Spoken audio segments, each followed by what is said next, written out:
নমস্কার, আমার নাম সায়ঞ্জা। আমি পশ্চিম বগাপাড়া শ্রেণী বিদ্যালয়ে অষ্টম শ্রেণী পাঠরত একজন।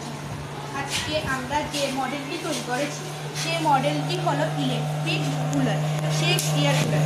এই ইলেকট্রিক এয়ার কুলারটি তৈরি করার জন্য আমাকে সাহায্য করেছে সুরজিৎ দে, কুলজিৎ সেন, দেবজিৎ পাল, জয়দীপ পাল। আর এই কুলারটি তৈরি করার জন্য যে উপকরণটি দেওয়া হয়েছে সেটি হলো সুইচ, তারপরে তার, আর এখানে মোটর, ইলেকট্রিক ব্যাটারি। ধন্যবাদ। নমস্কার।